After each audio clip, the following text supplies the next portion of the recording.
السلام علیکم عزیز طلباء و طالبات، یہ درج نہم اور مضمون ہے اردو، بہارستان اردو کتاب کا نام ہے اور آج ہم پڑھتے ہیں حصہ غزل۔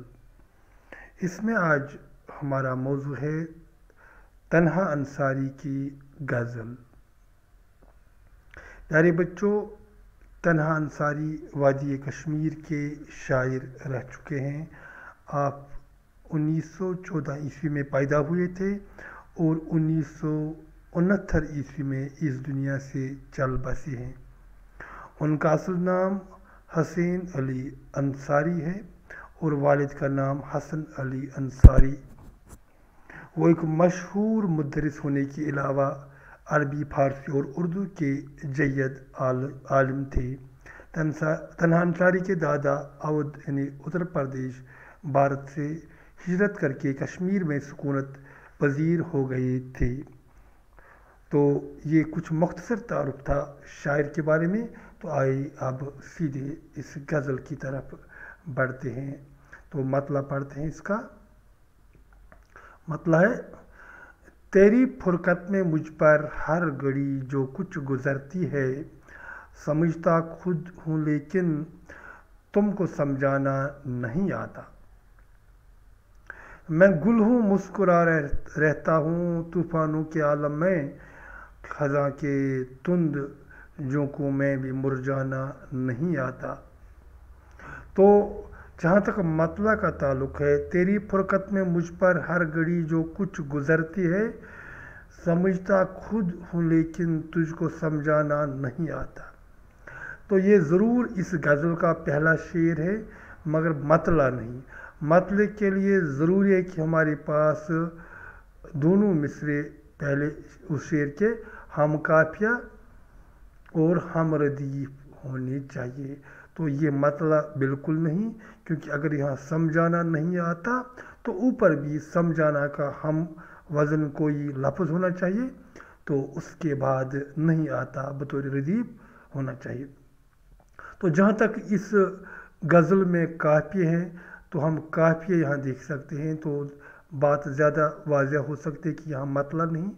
ہمارے پاس قافیے ہے سمجھانا، پھر دوسرے شعر میں ہے مرجانا، پھر ایک اور شعر میں گھبرانا، پھر ایک اور شعر میں ٹھکرانا، پھر آخری شعر میں تڑپانا۔ اور ہمارا ردیف جو ہے وہ ہے نہیں آتا۔ جو قافیے کے بعد جو لفظ یا جو مرکب بار بار آتا ہے اسے کہتے ہیں ردیف۔ یہاں ہم دیکھتے ہیں نہیں آتا، ہمارے پاس ردیف ہے۔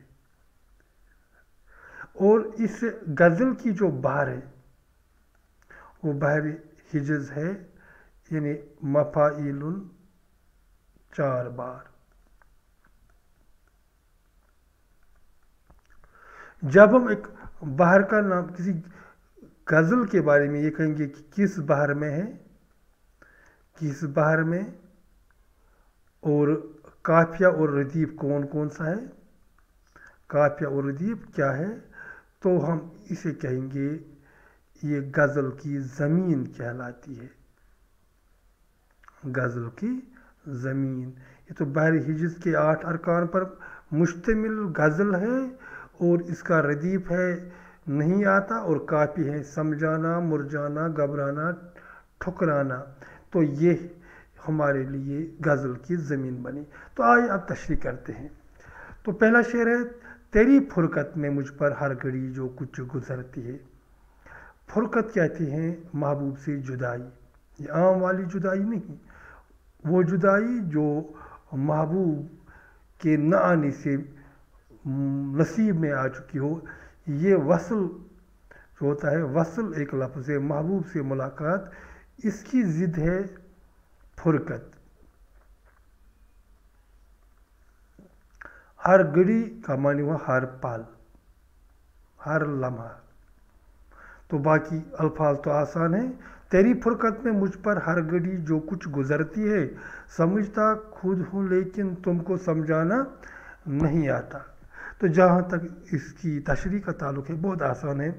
شاعر اپنے محبوب سے کہتا ہے کہ تیری جدائی میرے لیے بڑی قیامت خیز ہے، میرا پل پل کیسے کٹتا ہے یہ صرف مجھ کو ہی معلوم ہے، میں اگر چاہوں بھی تب بھی تم سے اپنی اضطرابی کیفیت بیان نہیں کر سکتا۔ اب بڑھتے ہیں دوسرے شعر کی طرف۔ میں گل ہوں مسکرا رہتا ہوں طوفانوں کے عالم میں، خزاں کے تند جھونکوں میں بھی مرجانا نہیں آتا۔ گل کہتے ہیں پھول کو، شاعر خود کو پھول کہہ کر پکارتا ہے، اور پھول کی عادت ہے مسکرانا، تبسم بکھیرنا۔ پھول لگتا ہے کہ ہمیشہ تبسم بکھیرتا رہتا ہے، مسکراتا رہتا ہے۔ تند کہتے ہیں تیز کو، جھونکے ہوتے ہیں لہریں۔ مرجانا ہمیں بتا ہے کہ مر جانا، جب پھول مرجا جاتا ہے تو اس کی زندگی ختم ہوتی ہے۔ تو میں گل ہوں مسکرا رہتا ہوں طوفانوں کے عالم میں، خزاں کے تند جھونکوں میں بھی مرجانا نہیں آتا۔ تو اب آسان تشریح کرنی ہے اس کی بھی۔ شاعر خود کو ایک پھول سمجھتا ہے اور یہ جتلاتا ہے کہ وہ ایک ایسا پھول ہے جو طوفانوں کے عالم میں بھی مسکرانا بھول نہیں گیا ہے۔ وہ اپنی بے جگری اور ہمت کا تذکرہ کرتے ہوئے کہتا ہے کہ اسے خزاں کے تیز و تند جھونکے زیر نہیں کر سکتے۔ دیکھتے ہیں تیسرا شعر۔ شکستہ ناو اپنی اور موجوں کا تلا تم ہے، ہو کچھ بھی ساتھیوں مجھ کو تو گھبرانا نہیں آتا۔ شکستہ ناو میں کا معنی ہوا ٹوٹی کشتی، جو کشتی ٹوٹی ہوئی ہو اسے شکستہ ناو کہتے ہیں۔ تلاتم کہتے ہیں ہلچل کو، موج ہوتے ہیں لہر۔ اب ایک منظر یہاں تخلیق پا چکا ہے، امیجری سے انگریزی میں کہیں گے، محاکات اردو میں کہیں گے۔ تو ٹوٹی کشتی کا منظر اور باہر موجوں کی ہلچل۔ پھر ایسے میں شاعر کلیم کرتا ہے، کہتا ہے، اعلان کرتا ہے کہ چاہے کچھ بھی خدا کو منظور ہو وہ گھبرانا نہیں جانتا، وہ ایسی چیز سے گھبرانے والا بالکل نہیں۔ تو اب تشریح کرتے ہیں اس کی۔ شاعر کہتا ہے کہ میں ایک ٹوٹی کشتی پر سوار ہوں، کشتی کے چاروں اطراف میں موجوں کی خطرناک ہلچل ہے۔ ایسے میں قدرت کو جو بھی منظور ہو، مگر میں نے کبھی حوصلہ ہارنا اور گھبرانا نہیں سیکھا ہے۔ اب اگلا شعر۔ چٹانوں کو ہٹانا ٹھوکروں سے مجھ کو آتا ہے، مگر نازک سی امیدوں کو ٹھکرانا نہیں آتا۔ تو یہاں تمام الفاظ ٹھوکر بھی کہتے جانتے ہیں ہم، جب کسی چیز کو بازو سے دھکا دیتے اسے ٹھوکر مارنا، یا پاؤں سے دھکا دیتے اسے ٹھوکر مارنا۔ وہ کہتے ہیں کہ بڑے بڑے جو پتھر ہے، چٹان کہتے ہیں، بڑے بڑے پتھر اگر سامنے ہوں تو ان کو بھی میں آسانی کے ساتھ پاؤں کی ٹھوکر سے ہٹا سکتا ہوں، مگر مسئلہ یہ ہے کہ کسی نے میرے ساتھ امید رکھی ہو، مجھے وہ ٹھکرانا نہیں آتا، میں نازک امیدوں کا سودا کرنے نہیں آیا ہوں۔ جس نے میرے ساتھ امید رکھی ہے مجھے اوروں کی طرح، یہ دراصل شکوہ کرتا ہے اپنے محبوب کو کہ اے محبوب، میں نے تم سے بہت ساری نازک سی امیدیں رکھی ہیں، مگر آپ ہیں تو امیدوں کو بار بار امیدوں کو ٹھکراتے رہتے ہو۔ تو شاعر کہتا ہے کہ وہ اپنی ٹھوکر سے چاہے تو چٹان بھی ہٹا سکتا ہے، اتنا حوصلہ اس کے پاس موجود ہے، مگر نازک امیدوں کو ٹھیس پہنچانا اسے بالکل منظور نہیں۔ شاعر کا دراصل محبوب کی بے رخی کی طرف اشارہ کرنا مقصود ہے۔ آخری شعر: تڑپنے ہی میں لطف زندگی حاصل ہوا تنہا، تڑپتا خود تو ہوں اوروں کو تڑپانا نہیں آتا۔ آخری شعر میں شاعر نے اپنا تخلص بھی ڈالا ہے، تنہا ان کا تخلص ہے۔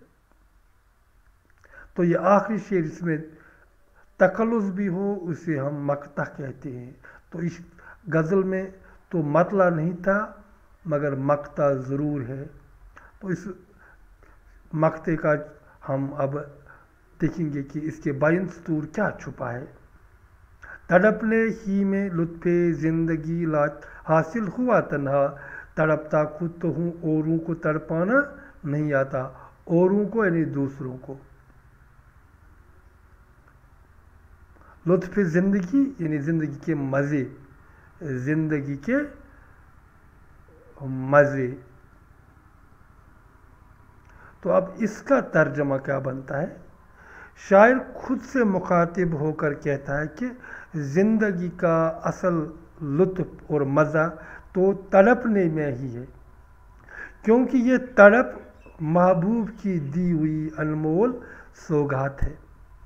شاعر کہتا ہے کہ اسے عمر بھر تڑپنا تو منظور ہے، مگر دوسروں کو ایک لمحہ کے لیے بھی تڑپانا قابل قبول نہیں۔